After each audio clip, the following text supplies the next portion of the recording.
Hi there. Okay, I thought I'd give an overview of the progress so far on this app, which now really is entirely just about signing in, signing up, and then through streaming showing a list of all the other users. So we could have two different apps open, and a new user registers, and all listening devices will suddenly see that user in the list. So it's really simple, but really, with these concepts in place and these patterns, the rest of the app should follow the same kind of approach, really. Well, I mean, that's obviously not entirely accurate about everything, but generally this should be enough to at least get the basics of a mobile app running in Flutter with it's got a Go backend, and it's using SQLite and Turso for production, although we haven't actually got there yet, but it does handle it. So I've tried to cover lots of areas, such as exceptions when the service isn't available. So right now there isn't even a local database running here. This is the Go backend, but the Flutter application's up and running, and if I click sign in, it's going to say, ugh, I couldn't connect. And this is a nasty error, but it's useful to look at if you're a developer. At some point, we'll convert that so that it's a more standardized user error. So if I look inside this directory where the server lives, there is currently a bunch of Go files. And if I run go run dot to launch the Go application off, it's going to create a local database because we're running in development mode. And then because this little flag is currently set to true, it's going to create the tables and insert some dummy data and get everything up and running. So now if I try and sign in, it's going to say, oh, couldn't find that user. If I was to, I've got some dummy users, all these Star Wars names. If I just try and log in as Luke without a password, it should work fine. So we're in, and once we're in, you'll see that it streams out all of the different users that are in the system. Now, because all these users are generated in code when we migrate, I'm not even providing a password, so they're going into the database with no password. But they are hashed.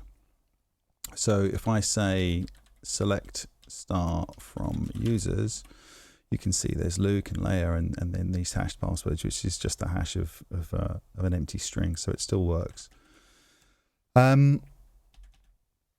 So if I was to sign out and then say I'm not registered, I am going to register a new name called Ray, and if I don't provide a password, it's going to say the password cannot be blank. If I give it a short password, it's going to say they don't match. I can't remember what I typed. And if I give it a longer password, it's still moaning because it's basically 8 characters and it needs one number in there as well. So if I satisfy that, that should go through, and now our user that we just signed in is appearing just there. What else can I demonstrate there? So if I come over here, I've got a shortcut, I think it's called that. So this will just kick up another version of that same app. And if I sign up here as another user, I'm just going to call them Red. And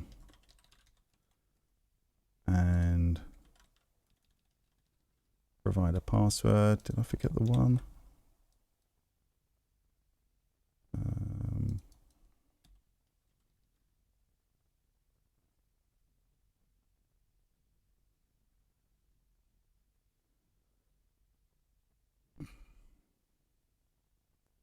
Great, that's not working. I think this might be an older version of the app. I think that only generates when the app is built from scratch. Let me just stop that one and rerun it again in Linux. And come over here again and I log in as Luke, we should see that that red is still in there. Sorry, Ray is in there. Now if I go back over here again and rerun that, and not registered, and I just say, I don't know, Ben.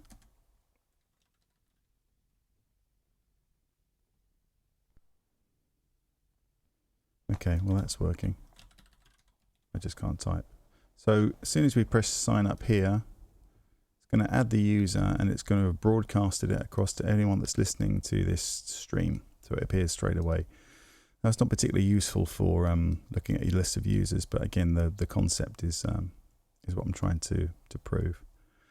So if I sign out as that guy and come back over, I can go. Come back over here again on the main Go routine. What I'd like to try and talk through is how I achieve that. So, although this is only doing a very simple thing of logging in and signing up and showing a list of users, there's still a huge amount of code in here. So once we've set up our database, we can change this back to false. So that will just avoid a bit of time every time it boots up because it generates the users and the hashing takes a little bit of time.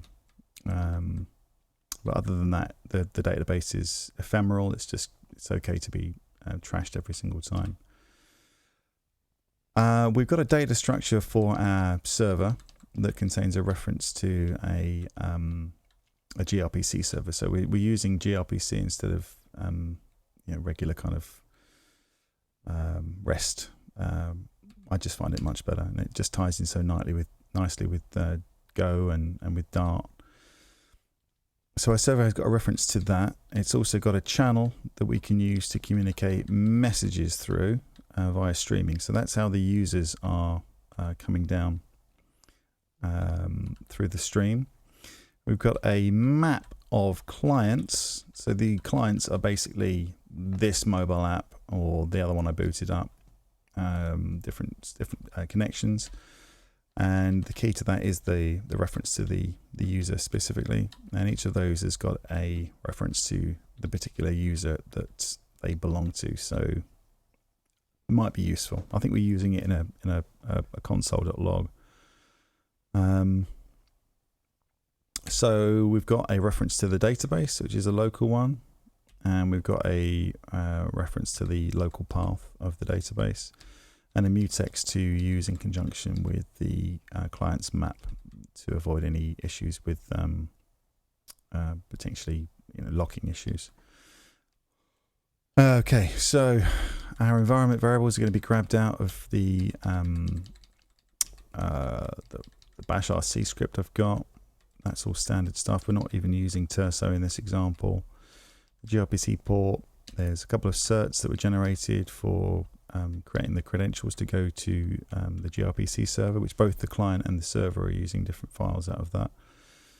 And then we're going to go off and create the gRPC server using those credentials, set up the server with a, it's going to make that channel happen and make that map happen. And then if the production environment is being used, then it's going to do this bit of code in here, which will go off to Turso and download an embedded replica down to the Go server of the database.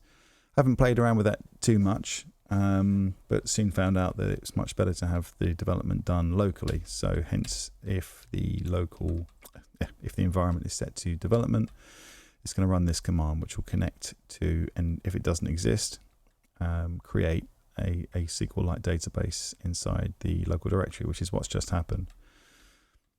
I think we can go into that code. Yeah, all it's going to do is that. It's create a DB, call that name, and set it to the database for the server connection.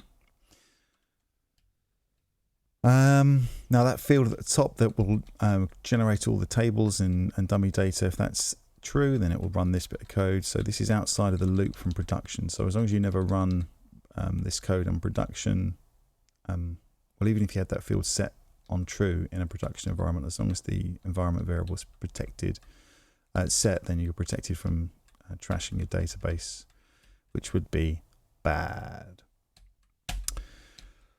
Okay, so it lets you know that if you haven't got an environment variable set at all, then you should just go. All right, what else have we got in here? So connected, this bit of code is going to run when the function drops out, so it's going to shut the database connection down. Broadcasting messages. Okay. Well, we'll come back to that in a second, but then from here on in, we're just going to start listening on the GRPC port, set the server off, register the server, and then there's a bunch of code at the end that's going to handle a graceful exit using a channel. That's about it. So broadcasting messages. So what this bit of code will do, and it's running it in a Go routine, so it's going to go off and spin off in its own memory space, is it's going to loop around the messages channel constantly, listening for events that have been poked into there. At the moment, the only thing that's going to happen is if a new user signs up. And it will check to see the message type, if it's a resync, which it's not. It's got a list of disconnected clients in case anything fails. But it's going to go and grab that list of connected clients, and it's going to range through them all. It's going to go and get the user that's been generated in this stream message, and it's going to spit this text out to say who it's giving it to and who it is. And then it will send that off to all of its listening anyone listening to the streams, and in this case the Flutter application once you're signed in, and any disconnected clients it will drop out. So that's quite a lot already. We can look in where should we go next? I think it's always good to look at the back-end code first. We've obviously got some code over here to handle all of the user table functions, like dropping the table and creating the table and inserting users into the table, etc., etc. And then there's also some code to list them all out and migrate the users table. All those dummy users in, and then sign up. So we've got sign up and we've got a login user. So when you sign up, you're going to be sending it a request and getting back a response. First of all, we're going to go and get that user out and put a little log out on the screen on the console. We're going to go and run this code that's going to try and insert the user into the database, and if it doesn't work, it's going to say I couldn't. And then here, after you've successfully added the user, it's going to say, I'm going to send that message, I'm going to give that message to the stream. And inside the message, there's obviously a message type, which is a create. If you look on my protobuf, you can see that the message type is either create, update, delete, or resync. And these are the GRPC methods that I've got defined so far for this project. So we're going to be running sign up in this case. So once that code is done, we're sort of done with signing up the user. We haven't got to worry about sending any data back to the user because the stream should be picking up on that.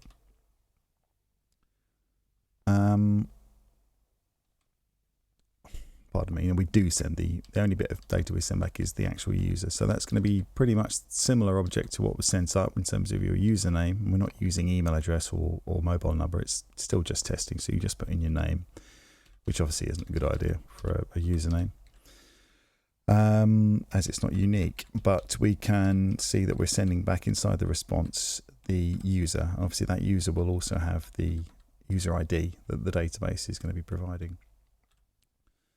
And yeah, similar kind of thing with the login. It's going to give you your auth response. Now there's some other stuff inside of here when we use the, well, I guess we could look at the authenticate side of things. So when you try to check it, it's going to go and get all the users that match your username, scan those out, And if there aren't any rows, then we know that that user doesn't exist. So if we try to sign in with and say sign in, the message is failed to find a user. Remember, we know that there's nobody called that. Again, not ideal. You might want to keep that that private.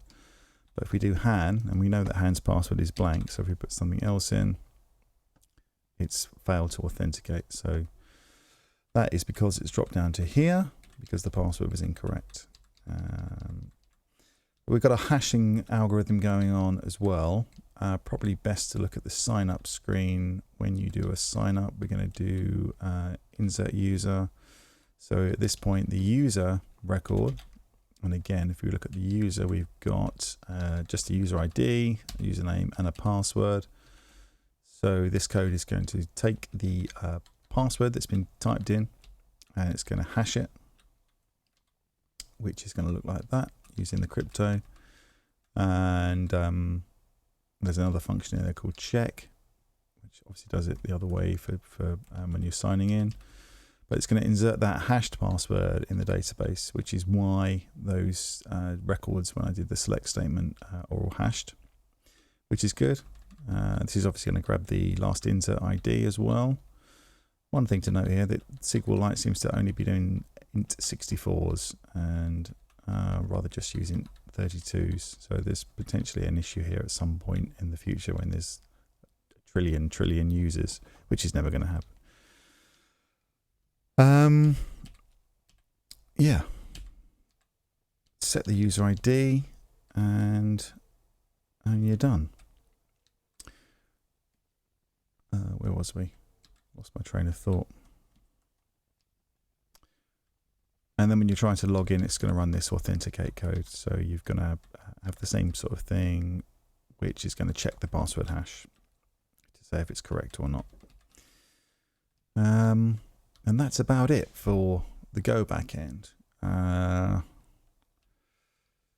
There's definitely room for improvement. There's a few more things I'd like to use some sort of Go contexts and timeouts for, but I think it does enough at the moment. It does the job. There's a lot of code in Flutter. There is a lot of code in Flutter to get this working. We're using Bloc as well, which does a great job of removing a lot of extra baggage and code from your actual UI screens and pushing it off into its own sections. But yeah, there's a price to pay for that. But I'm finding it good. In the past, I've used just the sort of regular provider. This feels altogether more established. Maybe not established is the right word, but it's definitely more to understand. And the concept is you've got streams, so you communicate with your back-end processes, not even your back-end processes, but the internal front-end processes with streams. So you push an event onto a stream that's listening, and that will go and do something, and then you can listen for state changes. It's probably easier to sort of show you how it's all working, but this is going to be a lot. Okay, so this is the very first bit of code that our main routine is going to run when you start the app. Like if I just reload it, and there we go. So I've got a logger, not using it too much yet, but we can do some logging statements. I'm going to go and load up this env file, which is a hidden file. It's just going to show you the IP address and the port and the environment. And obviously the async here enables us to go and get that, because we're just going to stop and wait for that to load up. Yeah, ensure everything's initialized. This little bit of code was something I was playing with to try and get a higher frame rate on Android. And then we're into the business. Run app. We're going to listen to the block provider is sitting at the top. And the first thing we're going to do is create this auth block. Oh yeah, the auth block. So over here, if I look inside my blocks, I've got an auth block, but I've also got auth event and auth state. So these two guys, as the name indicates just contain all of the different events and states that go along with the block, and really all they are is just an extension over an abstracted class called auth event and auth state. Abstract obviously means they can't be instantiated, so it's basically just a thing and a way of cataloging these different states that are going to indicate to our block how we communicate the various things that we want to do from the UI, and anything that comes back from the back end as well. So yeah, we've got one called auth sign up event and auth signing up event. Obviously this would be the thing that says I want to go to the screen that says go to the sign up page, and this is the one that says I'm actually doing it, and logged out, logging in, errors, all these different kind of things. Coming back into the main.dart page, we're going to go off and create that thing, and it's now listening, and here we can start listening for those different states. So if this state is logged out, you see the login screen. If it's logging in, you're going to see the little spinny screen on working. If there's an error, you'll see the same login screen, but with a response that will contain the error back from the server, and the same for the sign up screen. If you get down here, it means you've actually signed in, and that's where we're going to go off a bit further and have access to the message block, which is the main kind of connection with streaming to the Go server. And that's going to pass in a link to the auth block. And we've done that so that if the user signs out, that event is pushed on the auth block, and it will also go, you've signed out, stop streaming.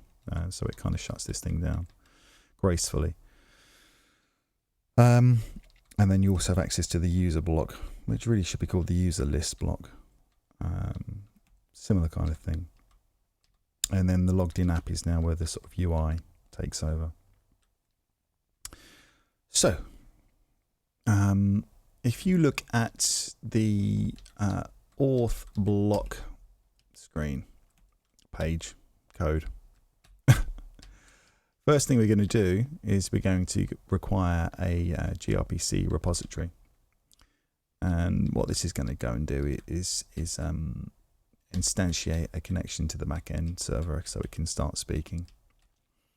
And down here is where we're going to be adding those certs that I mentioned, so that the client can communicate with the server. And again, they're all hidden in the assets folder, which also must be referenced inside pubspec.yaml down there, or else it won't see them. Yeah, so basically this just goes off and sets up everything it needs to be. This is the same domain name that was used in creating those certificates. And then this is going to grab that from the little local.m file, i.e. currently my IP address and the port number. So that is going to go and create the connection within the auth block. So we've got this guy kind of primed and ready to go.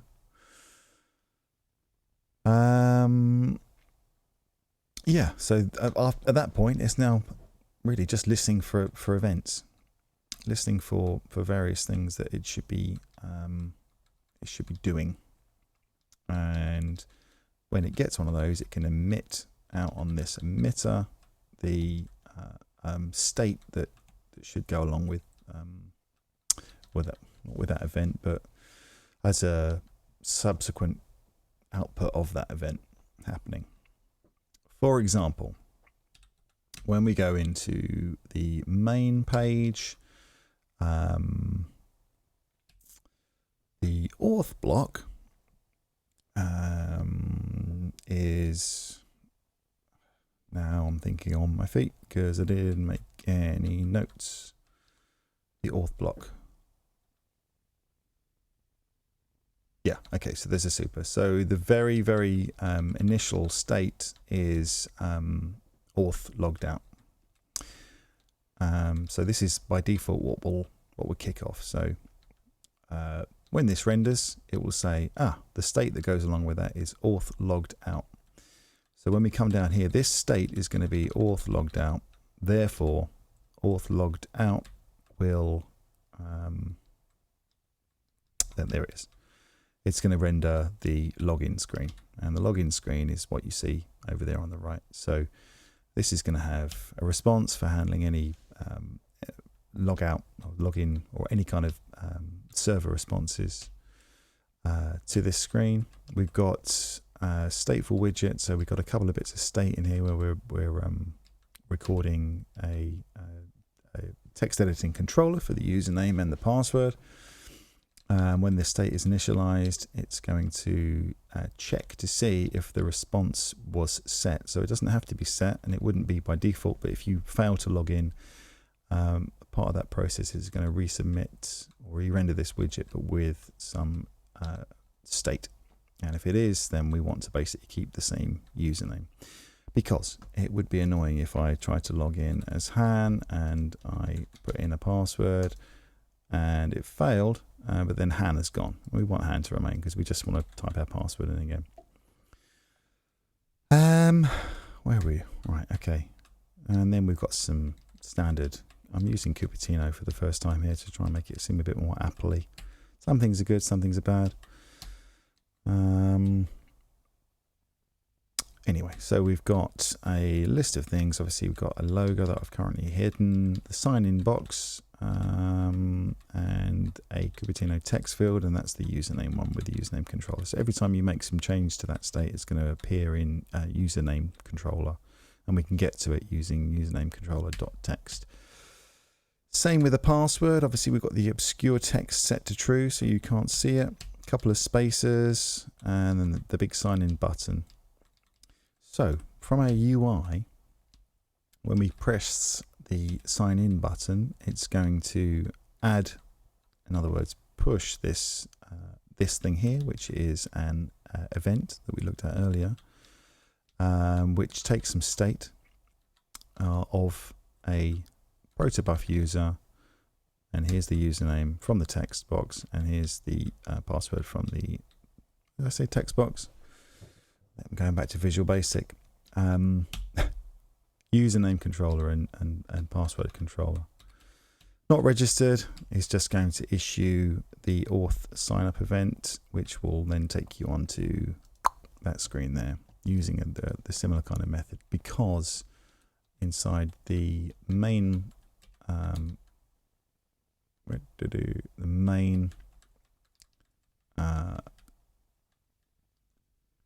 .dart file, when we're listening on that block, it's going to say if the state is auth sign up, then render the sign up screen, which is that one, which does similar things. We've obviously got 3 text editing controllers, got some logic around messages to display if you get passwords blank or usernames blank or aren't complex enough.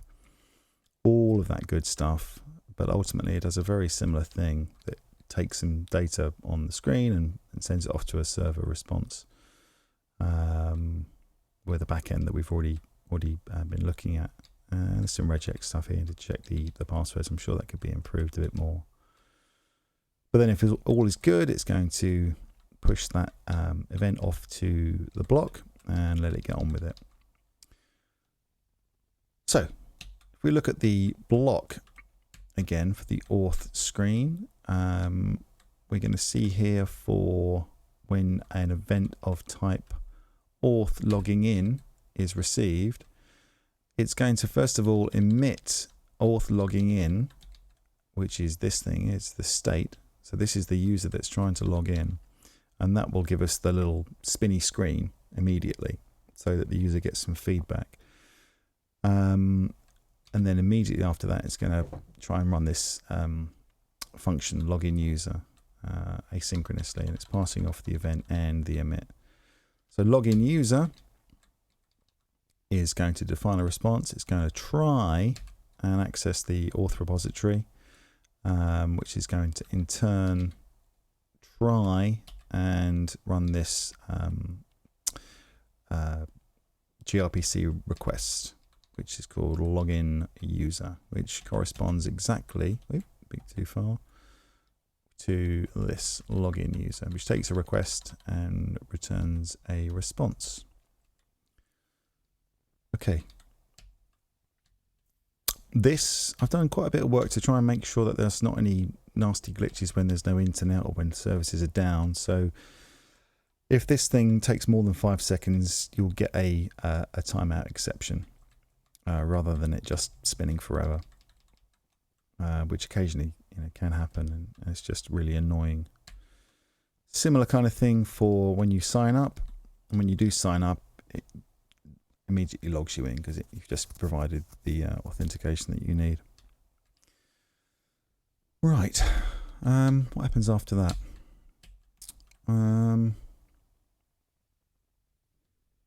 After that happens, your state is hopefully going to be auth loaded, and you'll be off into the world of listening to the message block. But I think that's enough for this video. It's pretty hard going. Thanks for watching, and check out for more videos, etc., etc., etc. Thank you. So cheesy.